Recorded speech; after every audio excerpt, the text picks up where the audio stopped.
and welcome to episode 6 of the work.knits podcast. For those of you who've been following along with this journey, wow, we are at episode 6. That feels really big. This podcast was obviously started late February and it feels like no time and yet loads of time has passed. But very few changes here, still joining you with very little makeup, very, very messy hair, and I'm in my comfy clothes because it's Friday, people. I really hope you guys are all in comfy clothes. I hope you've got something nice to drink, and I hope you're kind of relaxing and looking forward to just spending some time talking about knitting. If you are new to this channel and you're coming across this video for the first time, hello and welcome. Just to set expectations, this is very normal. I am joining you in real time. Well, I'm not quite live, but I don't carve out specific time to record. I have to just kind of grab it as and when I can around my job, and quite often you'll see me with very little makeup, very messy hair, and I'm just here for the joy of chatting to you guys about knitting. So might be your jam, might not be. Some days you may see me with a little bit more effort put in, but keep the bar low when it comes to expectations for a put together look. This is, again, if you are new to the channel, I do a regular podcast kind of every 2 weeks. Normally comes out on a Friday. Sometimes it gets published the following Monday, as it did with episode 5. And then in between those, I try and scatter in some thematic videos, either covering topics that I feel would be a bit too expensive to cover in a normal podcast episode. Maybe it's kind of a more long-term view of all, like I did one on all my long-term whips. So those kind of things, or if I go into a deep dive on a pattern or an idea I've got, then I might do that in a thematic video too. So hopefully lots of content here to please everybody. I have got some sewing content that I kind of dribble in. If that's not your jam, feel free to skip those bits. It's quite light on sewing, but there are some bits there. So let's get into the podcast episode proper. I have got a cup of fruity tea. I'm wrapped up, as I said, in my comfy clothes. I'm actually wearing the first sweater I ever made, which is my go-to when I want something really comfy, slouchy, I love it. So this is from the Vogue knitting pattern book. I don't think it's got like a name, but it's not like this sweater. It's got something, yeah, it's a bit more vague than that. And this is knit up in, I want to say it's Novita yarn, but I could be wrong. It was literally over a decade ago that I knit this. Didn't have Ravelry at the time. It is a seamed sweater knit in pieces in garter stitch is the way that I knit it. And yeah, it's just really cozy. It's super cropped. You probably can't quite see. There you go, there's the bottom of the trim. And then I've paired it today with my modified Nyx shawl by Natasha Hornby. I'm just going to put my cup of tea up there to free up my hands. So she made this huge triangular shawl with some half fisherman's rib stitch, and this is a kind of modified version because her shawl is supposed to be this enormous triangle. I have seamed it at the back, not the most beautiful seam in the world, seamed it at the back to make it into a kind of triangular cowl, and this just suits me perfectly. And then it's got a little bit of mosaic knitting down there at the bottom. This is knit up in, the grey main colour is Gathered Yarns. It's their 4-ply. It's the most beautiful kind of toothy, squishy, airy fingering weight. I love it. And then the contrast colours are some Ted's Knits minis, one in a kind of mustard colourway and the other in burnt orange. So that is what I'm wearing. I won't show you my trackies that I'm wearing on the bottom half. As I said, very much in my comfy clothes. It is Friday. I am super looking forward to this weekend, but I am also just trying to take a minute to absorb what has been a very, very busy week. Got some very exciting life updates that I'll cover at the end of this episode. But yeah, just trying to take a minute to kind of recalibrate. So I hope you're down for that. So today, in terms of core episode content, I have got a hoe, a half-finished object. I don't have any other finished objects. I was then going to take you through a couple of the works in progress we discussed in episode 5.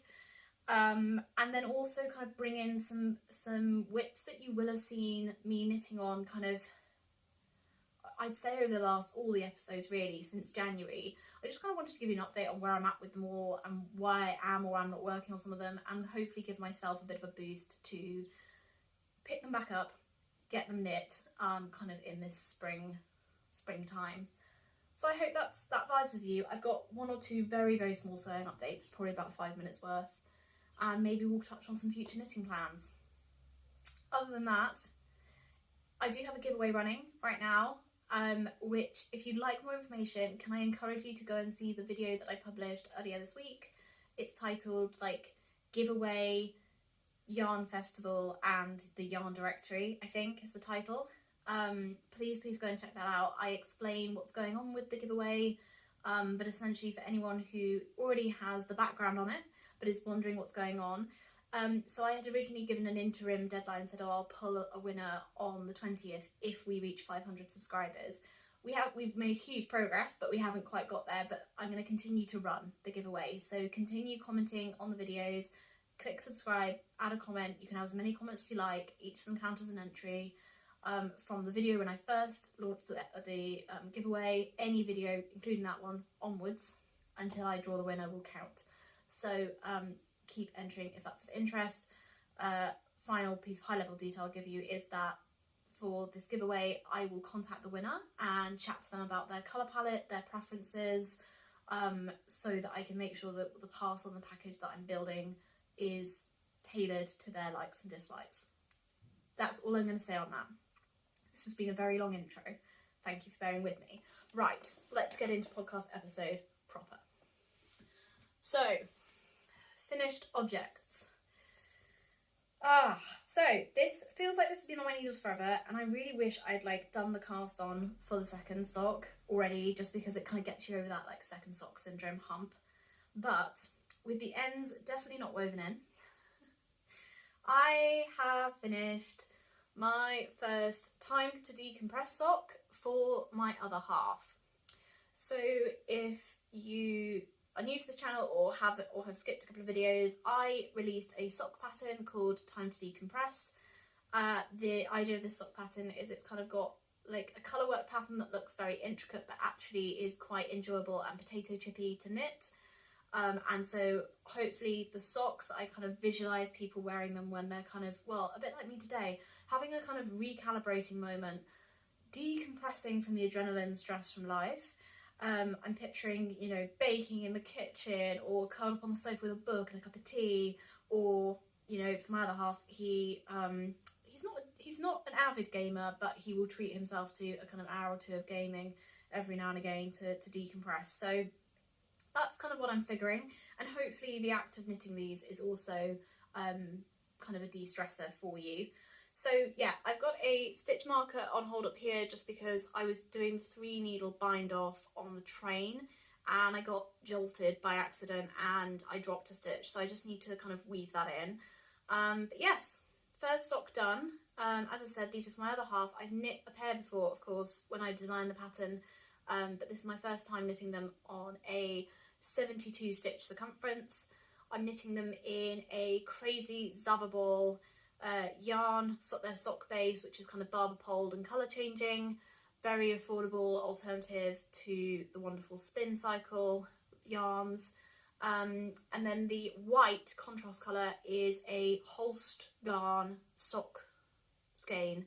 I think it's just like that high twist sock base. So yes, one done, and I need to do the other one. So I've got another cake of the Zaba ball. I've got about this much left over of the other one. I'd split the crazy Zaba ball into 2 equal sized cakes. So these socks really don't use masses of yarn, which is the other quite nice thing. And this is even kind of for a large man's size. Yeah, just trying to think what other details might be helpful. She says, feeling like she's going to sneeze. 2.5mm needles, and yeah, it's a heel flap and gusset heel construction. With the heel flap is knit double knit, as opposed to like slip stitch, and I think it creates a really nice texture, and I'm really interested to see how it wears. But of course, like if you're an experienced sock knitter, have a heel flap that you absolutely love, you can of course insert that. I'm going to leave that there, I think. So that's my hoe. I need to get going on the second one. I've knit my other half socks before, but he's also been the unfortunate recipient of many of my failed sock attempts. Socks, for those again who are kind of joining this channel new, socks were never like my jam. I tried them so many times and just always got them wrong, and just didn't find them enjoyable to knit, and it's taken me a long time to kind of reverse that, and yeah, I'm getting there. But I don't think I'll ever be like a socks heavy knitter. But just maybe socks will feature a bit more than they did before. So that's my hoe. To turn first to some works in progress that you will have seen relatively recently. Please excuse me leaning over here. So, last episode, I said I had just cast on a sweater that I was completely freestyling, and I was treating it almost like a knitted doodle, if that makes any sense. There's not really any maths. I'm not following a pattern. I'm not calculating whether the colourwork chart, I'm not like creating a chart for the colourwork. I'm just literally knitting colourwork in flow, like whatever has felt right. And at times that's meant, as you'll see, that like it doesn't work perfectly at the end of the round. So this was just kind of what I needed. I can't really describe why. I just knew I needed to free flow some knitting. And I really wanted to try out this yarn that I bought in January when I was in Copenhagen. It's Sadness Garn Tresco, which is an 80% Highland wool, 20% nylon base. And I got this, it was on sale at Sommerfuggen, the yarn shop in central Copenhagen, or one of them. It was on sale, so that it was the equivalent of £2 a ball for 50-gram ball, and I just thought I can't pass that up. It was also really unusual, because, for me anyway, because I've not seen a yarn that's got the kind of woolly wool texture and the toothiness that has also got 20% nylon. I've just not seen that. So was really fascinated. I've got it in this beautiful dark grey colourway. It's looking far more kind of polished on camera than it actually is. It's got a real kind of natural texture to it. So what did I do with it? Well,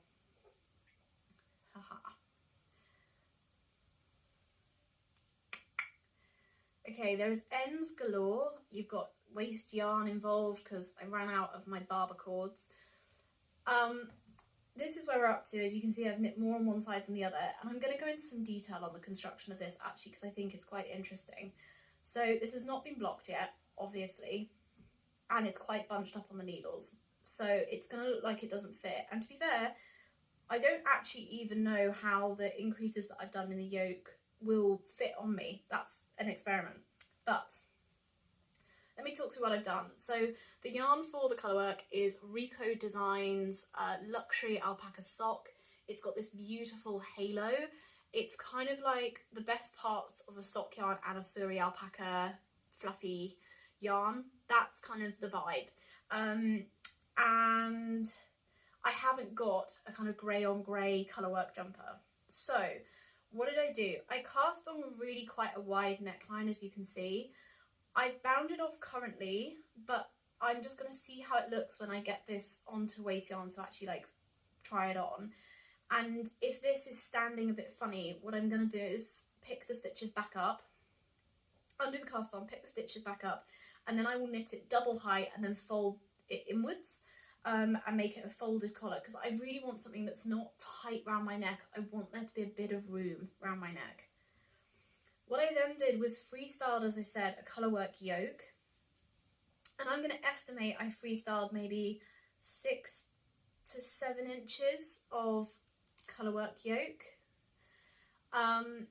So you've got a combination of kind of like almost like a rib texture. You've got some squares here with their little breaks, and then you've got some upside down triangles, and then you have got this kind of chevron made out of brick pieces, some seed stitch, and then some more faux ribby type thing. On camera, that chevron design is actually appearing quite well. In real life, my other half felt it wasn't quite, it looked a bit of a mess.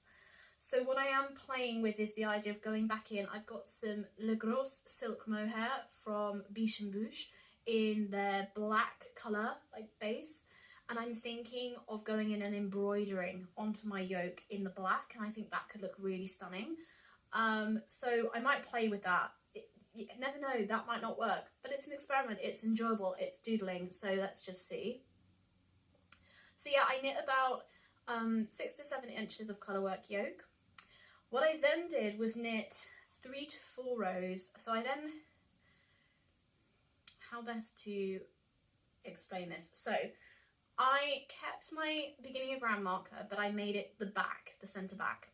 And what I have then done is, for this, as I'm just kind of freestyling it, I've done 50 stitches either side of that back marker as the back. I then put something like 32 stitches on hold for the top of the shoulder. I've then done again another 100 stitches across the front, and then done another 32 on the shoulder. I feel like I cast on maybe like 140 for the neckline, and then in between I did kind of knit 5, make 1 roughly, at kind of 5 row intervals. So what does that mean? It means that the amount of stitches on hold for the sleeve is tiny. I mean, that's in half, but you know, that's not a sleeve. But something that I really loved from my Brighter Sweater by Junko Okamoto is when I adapted that pattern. So that pattern calls for kind of a yoke style, then it does some raglan. I had a few issues when trying to follow the pattern. They were probably my issues, not the designers, but I ended up doing knitting kind of straight down the body for a bit and then forming the armhole. And I've done this on some other patterns recently and I love it. It's like my preferred sleeve construction method. So what I have essentially done on the back so far is I did 4 or 5 raglan increases, then I've just knit straight. Now I am doing more raglan increases to kind of shape the curve like down here under the arm. I think I've done about 2 out of 5 of the raglan increase I'm going to do. So the sleeve is kind of looking this big at the moment. And then I'm going to break my yarn, and then I'm going to do the same on the front. And then I will cast on stitches under the arm and kind of join to work in the round. So that's kind of where we're up to. So that's the back. This sleeve construction I really like because if you think about a drop shoulder design, what can happen is if you then knit your sleeves on straight, so if you've laid your piece out, imagine that you've laid it flat, and then you knit your sleeves onto the kind of armholes you've made, what tends to happen is your jumper makes a T shape. Now, the problem with that, I mean, it's a very comfy style, but the one problem with that is depending how drop shoulder it is, depending how big your armhole is, you can end up with, when you then put your arms down, a lot of fabric here in your underarm, and it all folds up, and it's just A, not very comfortable, B, causes quite a lot of friction, so can cause felting, and C, I'm not sure it's the best look, like it doesn't look that polished. With a yoke sweater, the slightly challenging thing that you can have, and again, this is all very, very subject to fit and preference and your body, but on me, yokes either fall too far down below my armpit, which is actually all the way up here, and then it starts to look like you can't tell where my arm starts, so it just kind of morphs all my proportions around the top. And I've got narrower shoulders than my bust, which is fairly normal, but it means that I kind of just look like a box on top, which I don't like. And then the other thing I don't like is how it falls and like when I'm moving what it does, whereas a raglan I tend to find just sits more naturally into the curve between, without being too graphic, the top of my breast and my armpit, so kind of in here. So what I found with this combo yoke and raglan is it's kind of the best of a colourwork design, and that sits beautifully curved around your neckline and all your décolletage, but then you've got the fit in that kind of armpit region using the raglan. The straight edge part I then find really interesting because it allows you to add volume to the size of your sleeves without adding volume to the body of your sweater. And it creates quite a tailored look, the seam that you get when you join the sleeve onto that. So that's kind of my thinking behind it all. Again, apologies if people feel a bit uncomfortable with me naming body parts, but I feel like when we're making garments, this is so intrinsic to our enjoyment of them, is how they fit your body, and, you know, the different parts of our body that we all may or may not have, and the shape of those and how it all kind of works together. So hopefully an important conversation that you find it interesting. So yes, so my final thing I was going to say was when I've done a raglan shaping for my yoke before and then knit straight, what I have tended to do is to then do short row shaping when I start knitting the sleeves on, because again, you're wanting to avoid creating too much fabric in here when actually there needs to be more fabric to cover this outside part of your arm than there needs to be to go down the inside. But with a circular yoked sweater, then raglan, then straight design, a lot of that extra curve of the outside of your shoulder has been dealt with, hopefully, by the yoke. So I will let you know whether I end up needing to do short rows or not to get the sleeve to lie right.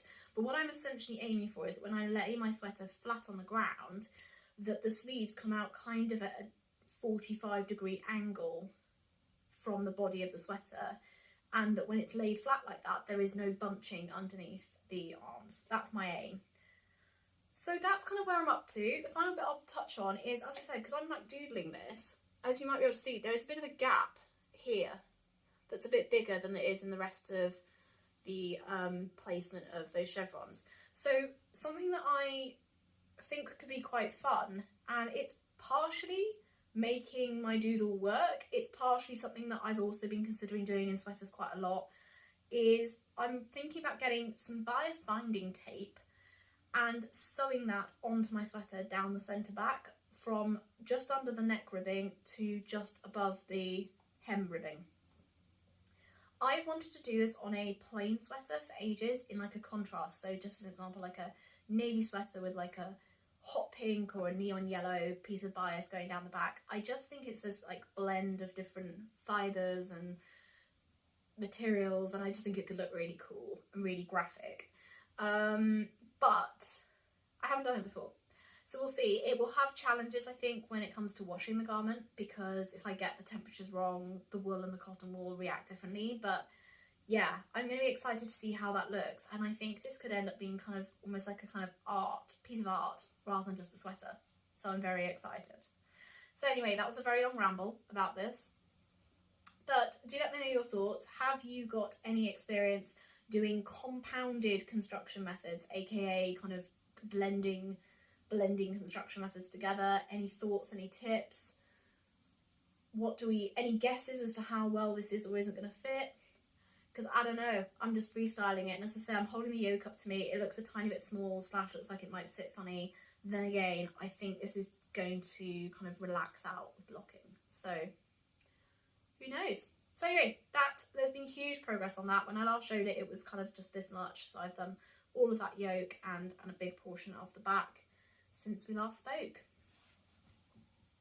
Exciting times. Right, what else have I been up to? Let's have a look. Sorry for the crunkling.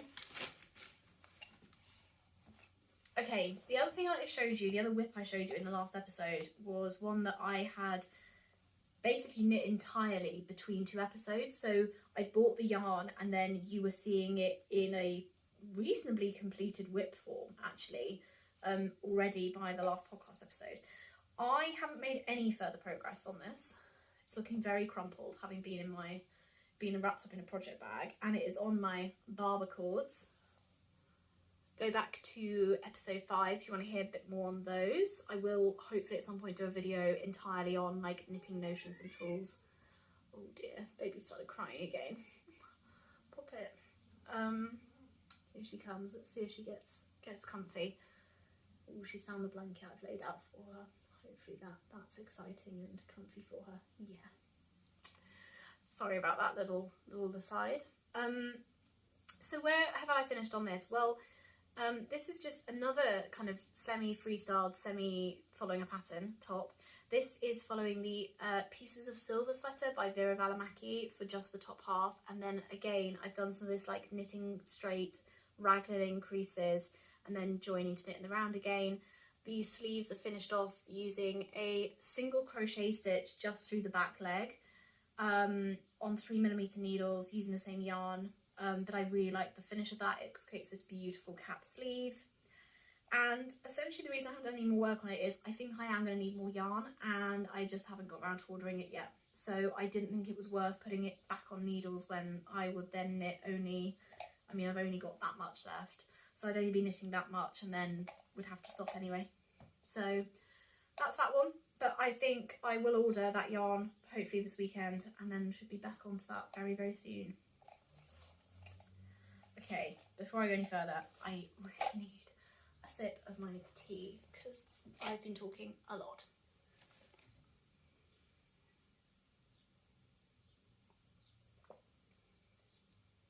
And the little poppet is falling asleep on the blanket and looking a lot happier and a lot less in pain, which is very, very good.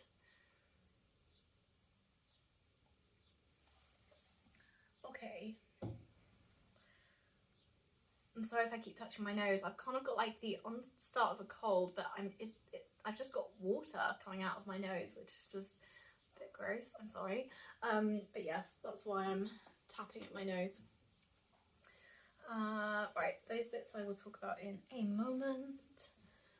Okay, other things that were on the recent whips list that you might be intrigued as to where they have got to. The other thing I spoke about last week, and I am inconveniently mid-row on this, but was this collar, bib, dicky, whatever you want to call it. Again, I'm freestyling this, again using my barber cords. So this has been knit up in Kate Davies Designs Ad Tier yarn, which is a worsted weight, 60% Highland wool, 40% alpaca yarn. You get 50 grams in a skein, and that's about 65 meters. And this is in the colourway 5004 Glameg.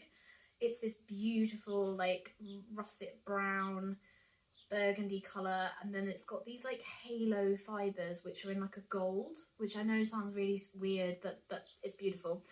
So this is a very heavily cabled design that I'm working on. I say design, I don't think I'll publish it just because I've fudged so many bits of this. And basically the reason I'm mid-row and on hold is these cables and stitch patterns are they've all got different numbers of rows in them.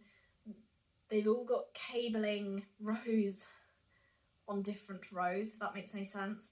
So I first had to convert them all from instructions that were to knit them flat into knitting in the round. So I did that, and that made it much easier because you're always cabling on the same, you know, you're only knitting on one side, so that means it doesn't matter which row in the instructions the cabling happens on. But now I'm knitting just the front flat, and I'm having to like be on a purl row and then turn my knitting around, do the manipulation of the stitches for the cable, then turn it back to purl side and then knit them purl wise. It's just got very complicated. And then I wrote out all the instructions for just knitting them flat, and then realised that the point that I'd stopped knitting in the round was at different points. I thought I had written the instructions so that I got to a point where I'd finished all the pattern repeats for all the different stitch designs all at the same point on like row 30. So then for knitting them flat, I just started from the top of all the instructions and then wrote all those out to make them into like row by row instructions. Anyway, it turns out that I wasn't in the place that I thought I was in with some of them. So anyway, my point is it's a real mind bender trying to get instructions for myself on a row by row basis for this. But I will turn back to it and I will get it done because it'll be beautiful when it's finished. It's just, that's why it's on hold, because I just haven't had the headspace for it.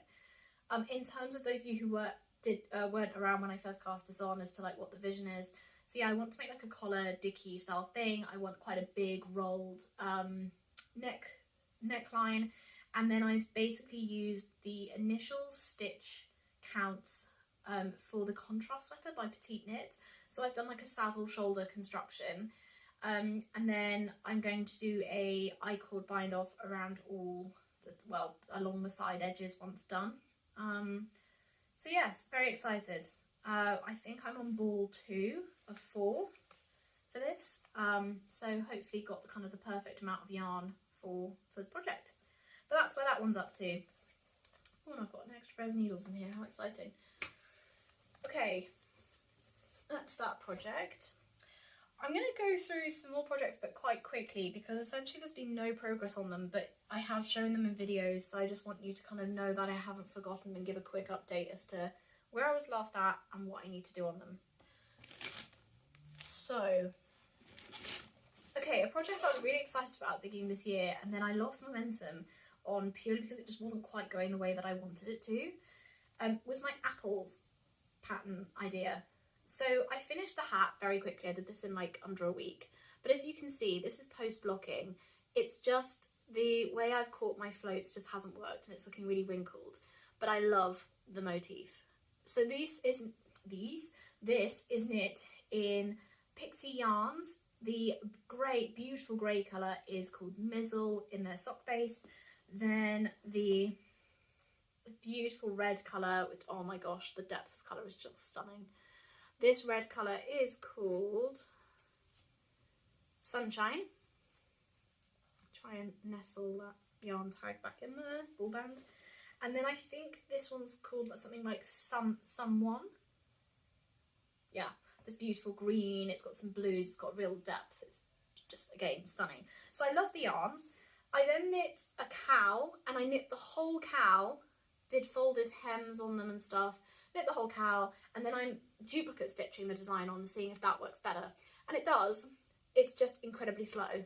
So I do want to finish this cow. I will be picking this up and working on it again. As I said, I absolutely love the yarn.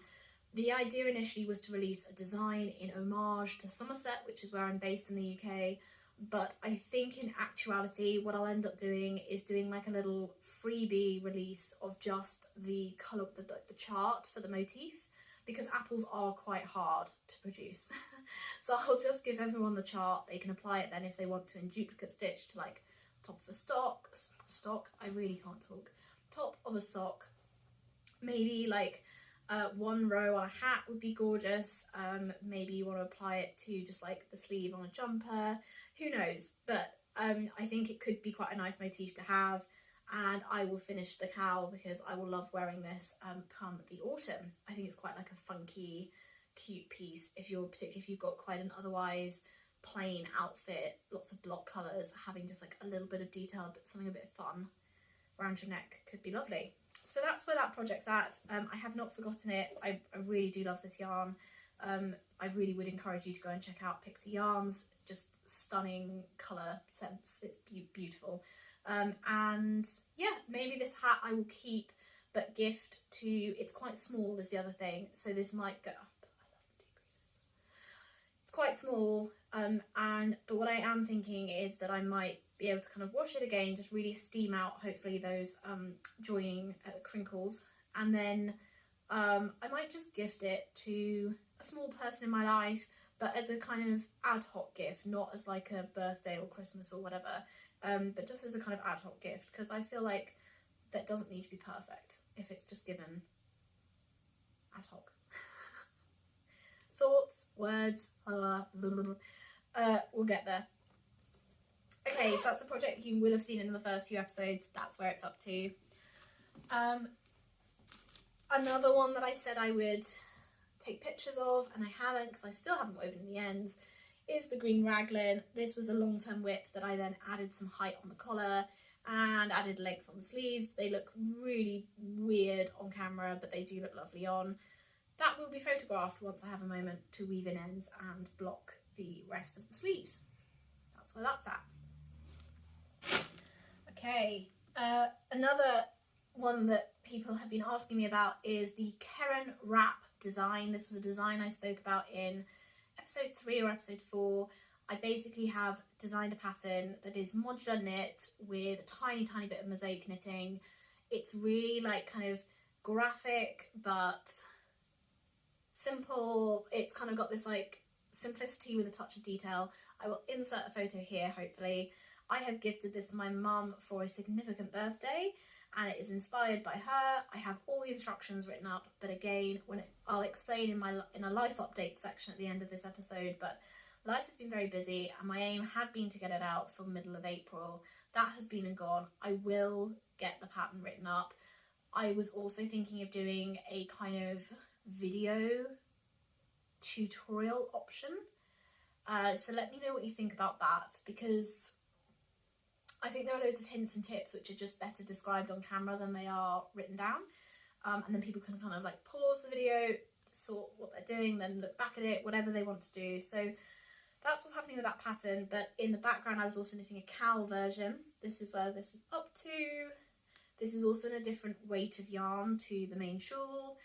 So I just basically need to finish this off, and then I think maybe what I'll do is knit a second cowl myself and use that knitting process as the basis for the video instructions. But that is where that's up to. It's when folded in half, it's only that big at the moment, so we've got a little bit of way to go.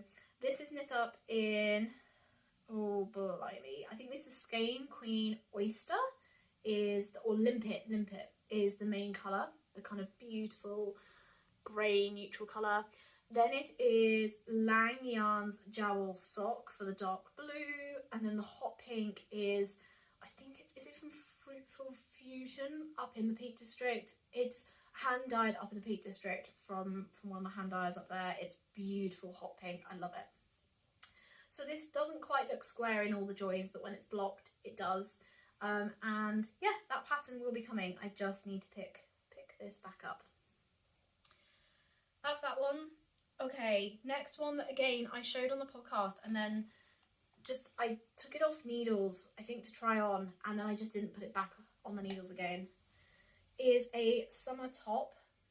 The sleeves, I'm just not used to smaller sleeve openings anymore, but that should be fine. It's going to be a summer top, or if I have enough yarn I might do it long sleeve, but just very cropped. The yoke is knit actually in a silk and merino superwash yarn, hand dyed, variegated. It's in the shade called Ripened Corn by Schwenschott. I can never remember how you pronounce this name. I will try and include it in the show notes. I bought the skein from Beautiful Knitters. It's a hand dyer beginning with a SCH at the beginning of the name. And this is following the Strangeberry recipe with some of my own colourwork motifs thrown in, particularly this kind of very simple ribby one. It's beautiful. I don't know why I haven't finished it yet, but yeah, I just need to keep knitting the body. Main colour being Holster Garn Super Soft Merino, which is 50% merino, 50% Falkland wool. It's in the shade, I want to say it's not called Mariner, it's called like Dark Navy or something like that. It's got like black and navy in it. Yeah, I love this yarn, and I love this particular colour. I use it all the time. Folded neckline, and yeah, I don't really think there's anything else to say about this. I want to say I knit this on 3.75 or 3mm needles, but this is where show notes are going to come really handy for me, because it will tell me what I was knitting it on. But yes, this is just meant to be kind of a light sweater, top sweater, don't know yet, we'll see. Yeah, there we go. So that's not been forgotten. I might even pack needles to put this on my needles this weekend. I'm going to a yarn festival this weekend, in fact tomorrow, so this might be really good car knitting, never know, but that might end up on the needles. Okay, we are getting through the list of whips, but as I say, I just really wanted to give you guys an indication of where I'm up to on some of these, because I've gone very quiet. Just pulling my bucket up onto my lap. Okay, the other one that I was working on was this. This is another Lauren classic, just doodling, making it up. So I need to come back in and pick up the neckline, and I need to just keep knitting the body. This is going to be a steeked, oversized sweater, so the whole sides are going to be steeked. And I'm just using scraps to build up this colourwork. There we go. It's got loads of different yarns in it. The main yarn is Wool Dreamers Manchalope. I think they call it Manchalope. And actually I've got the tag. There we go. Why am I making this up? Manchega wool. It's Manchalope. There we go. I'm holding 2 strands double on a 3mm needle, so it's a very dense fabric. And this is just kind of like a stone base, but it's stunning. It's pencil roving, so very delicate but very warm. and I'm still at where I was. So yeah, going to be heavily steeped down the sides. I want this to be massively oversized when it's done. It's probably going to end up with some straight edged sleeve construction going on again, like in my current one. The increases to begin with are raglans. Yeah, nothing more to say really. I haven't done any more work. I'm very excited to pick it back up though. It's just, again, it's been on waste yarn because I needed the needles for something else and I just haven't put it back on yet. So another exciting project. Okay, and then the very final one is a cardigan, and this got put on pause because basically I was so excited about this. I was knitting on it. I mean, the colour's not going to be for everyone, but I was knitting away on it like fiercely for a week, and then I split for the sleeves whilst on a training session, and I've done an uneven number of stitches on each side, and I didn't put a lifeline in. So I basically need to rip back very carefully and then redo the split for the sleeves, which is why this one has not been picked up again. But it is really gorgeous, and again, I want it in my wardrobe for the autumn. So that's where that's up to. Okay, I actually think that might be it for knitting whips. So I'm gonna, again, take a quick breather for some coffee. I know I've been recording for about 40 minutes or so now. So I'm gonna have a quick sip of tea. Thank you for putting up with my just slightly scattered brain today.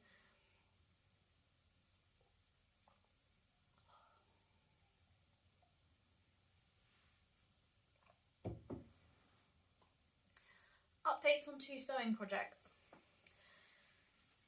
Not huge updates, but some of you will have seen in one of my first episodes, and this is going to be very crumpled again, but I picked up this shirt dress off ASOS. It's got these massive balloon sleeves with these quite tight cuffs. It's got pockets on the front. It's in this beautiful cornflower blue. I didn't realise when ordering it that it was the petite version. That tends to work okay for me, apart from that the waist sits quite high, but hey.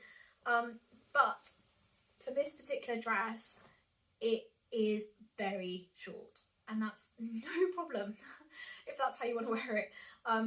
But I have got quite a vision for when I want to wear this and like how I want to style it, and it's just like a couple of inches too short. So, oh, and the other thing was it had these kind of big glitzy faux jewel buttons. So I've taken those off and replaced them with these matte buttons, which I really like. It's got this beautiful deep hem, these really lovely long flowing pieces that really like fit beautifully. But what I've then done, this is in like a twill fabric, so I've got myself some dark navy twill.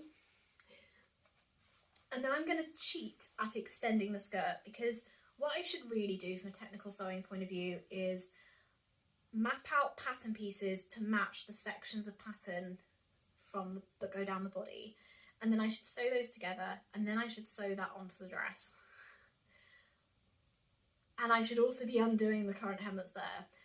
I cannot be faffed with that, so I'm going to try a cheats version, and if it works, maybe that helps some other people. If it doesn't work, I've spent maybe £5 on the fabrics. I picked it up on sale, and whilst I don't like wasting £5 whatsoever, I think I could actually repurpose this into some trims on some other things, so it won't be completely wasted.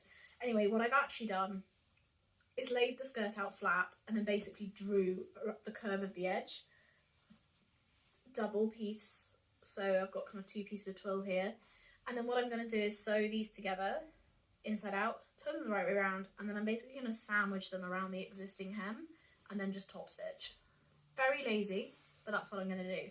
So I'll let you know how it goes, guys, but that's my cheat, and that's where I'm up to. I've actually cut the piece, which is step 1, to even get the space and the time to do that, and I'll be sewing it very soon.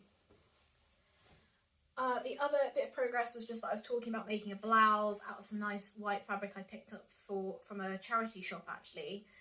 It's really beautiful. It was looking really like silky, and it was kind of satiny, and I was like, okay, this is excellent. I'm going to make like a top with an open back with like a tie. Anyway, I then thought, okay, I'm going to bung this in the washing machine because what I don't want to do is make the garment and then when I first wash it, it shrinks. So I've chucked it in the washing machine and it has fundamentally changed the fabric. It's so much less shiny. It's gone actually like a lot lighter and airier. All of which are not bad things, but it's just really changed what I think I'll do with the fabric. Like, I still think I'll make a top, but I just don't think the kind of structure that I was envisioning will work now. So that's why that's on pause, but also great tip, guys, like never sew a garment without first washing the fabric if it's a garment that you're envisioning putting in the wash. Obviously, if you're envisioning dry cleaning it, different story. So that's where that's up to. Future knitting, do you know what? I'm going to wait to kind of show you pictures and all sorts until... Actually, no, I'm not. I'm lying. Okay, future knitting plans, very briefly. This is a real whistle-stop tour, but anyway, we're getting through the content, guys. I have been looking for ages to knit a V-neck sweater, and ideally one that could be a V-neck at the back. I just really love V-neck backs to sweaters. It's just a thing of mine. So I've really wanted to knit one. I was looking at the Casper sweater by Joanna, I can't remember her surname, which is lovely. I'll link it in the show notes. And that's like a reversible sweater, so it's got a straight neck line on one side and a beautiful deep V on the back. And I was like, right, I'm going to knit that. I bought some yarn and was like, yep, going to knit that. And then I realised that I'd got the right meterage of the yarn, but I'd got the wrong weight. So I just had it in my head, it was sport weight, and it wasn't, it was worsted. So I've bought John Arbon Textiles, which is a British mill, actually not far from where I am here. They produce a set of yarn bases. They've got John Arbon Exmoor sock. They've got all sorts. Amazing yarn, beautiful British yarn. But they've got a Yarnadelic base, which is a sport weight. So I have bought a kind of neutral, stony, creamy colour. And then I bought this incredible pinky orange. And I've just now been trying to find a pattern to knit. And I think I'm going to knit, and hopefully you can see this, the Thin Air sweater by Lily Kate France. I have been following Lily Kate for ages. She is a beautiful human, a lovely human, very, very talented designer. And her patterns all have this, I mean, I think she addressed it in a podcast episode recently, that she was like, oh, people have described my patterns as like date night clothing. And that's so on it. I mean, for me, when I look at them, I'm thinking workwear. Like, they have got this element of tailoring and finesse that is just next level. And she has got such a keen eye for grading of patterns. So she really thinks about how is this going to fall on the form, on the body. So anyway, I think I'm going to make her Thin Air sweater. I might make some modifications. She's got like a contrast cuff, for example, that I don't think I'm going to go for. I'm also wanting to do at least a chunk colour blocked in this pinky orange. And then the other thing, and I don't know, I'm going to have to like look at her pattern to know, she's either knit the rib in a really loose gauge or she's knit it in a different yarn or the yarn held single. I don't know, I need to read the pattern. But if she's done anything different with that, then I will have to have a think about how I'm going to do that in my version. I think it's just at a loose gauge. I think it's in the same yarn. I think it's just a loose gauge. But anyway, it's a beautiful pattern. I've bought it and that's going to be another cast on. Whether I treat myself to casting that on before I finish all these other whips, who knows. But that's my plan. Go check out her designs if you're looking for some kind of slightly more tailored garments.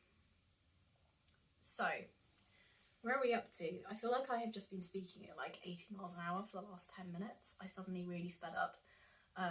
Please feel free to press the slow down button on the YouTube player if that's helpful.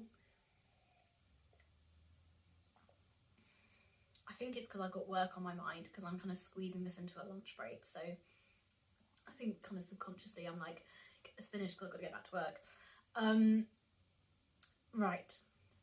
If you are still with me and you are interested, I was going to give you guys a bit of a life update. I hope it provides some context as to the slightly frantic undertone to some of my podcast episodes and the very kind of weary bags under my eyes. And yeah, like I'm hoping that you know, it's not made the podcast unpalatable, but I've definitely noticed in myself when I'm watching these videos back, when I'm editing them, that I can see I can see the signs that I'm tired and stressed. And yeah, all of that has begun to change. So if this is not your jam and you were just here for the knitting content, thank you so much for joining me. And I hope you have a lovely weekend, and I'm very much looking forward to seeing you again, either in the next episode, or maybe I will do an episode just talking about the yarn festival that I am going to attend this weekend. So I will see you very soon. For those of you who are interested in a life update, just trying to figure out where to start. So I have mentioned in previous episodes that we are based here in Somerset in the United Kingdom, which is in the southwest. And I have mentioned in at least one video that we are based down here predominantly because of my other half's job, and that I commute into London. So I think the long and the short of the update is both me and my other half are changing jobs, which is very, very exciting. My job change has come about relatively recently, but I've been trying to work out what's next in my career for a little while. So that's very exciting. I will probably give a few more details on it nearer to the time, but I'm in an industry where you have a decently long notice period, and I am right at the start of it. So I'm going to be in this role for my current role for at least another 2 to 3 months. My other half's job I have given a bit more background on before, which is he is a doctor. Specifically, he's becoming a surgeon.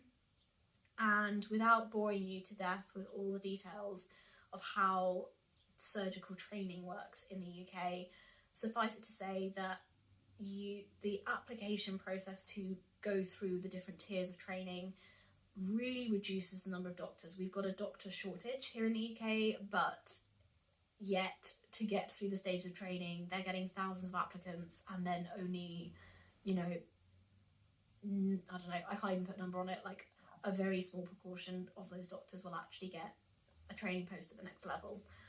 And it's a nationalised process, so it doesn't really matter what you've done in your current job. It all comes down to certain exams, it comes down to an interview with a kind of nationalised body, and I think in many ways this has made the system fairer because it's kind of got rid of nepotism in the NHS, or at least largely has got rid of nepotism, but it makes it very challenging in the sense that you have to rank places that you would be willing to work by geographical location, and it's this way up between, do you rank lots of places just in order to get a job, or do you rank them based on where you actually want to live and what's viable for your life.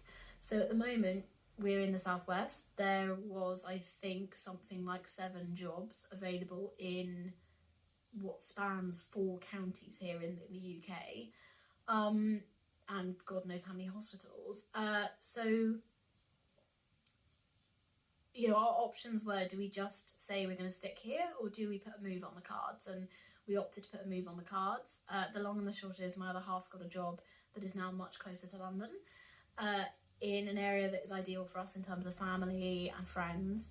So we are going to be moving this year. This is also the year that we are getting married. So we're getting married in November. And in the space of 6 months, we're going to be getting married and we're going to be moving. His job will start in September. My new job will start in July. And on top of all that, the property we are currently in, we own, and we've been doing significant structural building work to it, which was meant to be finished by the end of March, has been on pause and stationary at a standstill since probably like end of Jan, mid-Feb. So we've got this building work that has to progress in order for us to sell this property, in order to buy another one, and at the same time we're both starting new jobs and planning for a wedding. So in a nutshell, that is why I have been so stressed over the last month or two. These processes have been very drawn out. The process for his job kind of spans a year. Mine has spanned the last few months. But yeah, fitting that around weekly commutes of about a 6-hour round trip, and our little kitten being unwell, and everything else that life has to offer, and my day job has been particularly busy recently. I've been doing some very late nights. Yeah, it's just been a lot. That's not a moan, it's not a complaint, it's just a kind of factual, that's been the situation. And so I've just taken so much joy from being able to kind of step out of it all to come and talk to you. But I'm very conscious that all of that going on in the background is going to have naturally affected the kind of energy and the vibe and the pace of my voice and the clarity of my thinking around knitting, and therefore how well I can communicate that to all of you. So hopefully that helps to have some insight. But yeah, it's a little bit daunting, but primarily just very exciting. So I will keep you updated if it's of interest over the coming months. Happy, you know, to share bits around our move once we've got more knowledge of what we're doing, where we're going. If anyone is interested in house renovation updates, happy to give those too. But yeah, lots and lots and lots going on in our household at the moment. And with that, I think I'm going to call it a day here. I will touch base with you all post yarn show. I will, if I am very controlled and only get a couple of bits and pieces, then I will probably incorporate that into the next podcast episode. If I come back brimming with ideas and updates and all sorts, and that there have been some purchases, then I will probably do a bespoke episode just on that. So I hope that's all been of interest. I wish you all a very lovely weekend. Happy knitting. Take some time for yourself. And I will look forward to seeing you again very, very soon.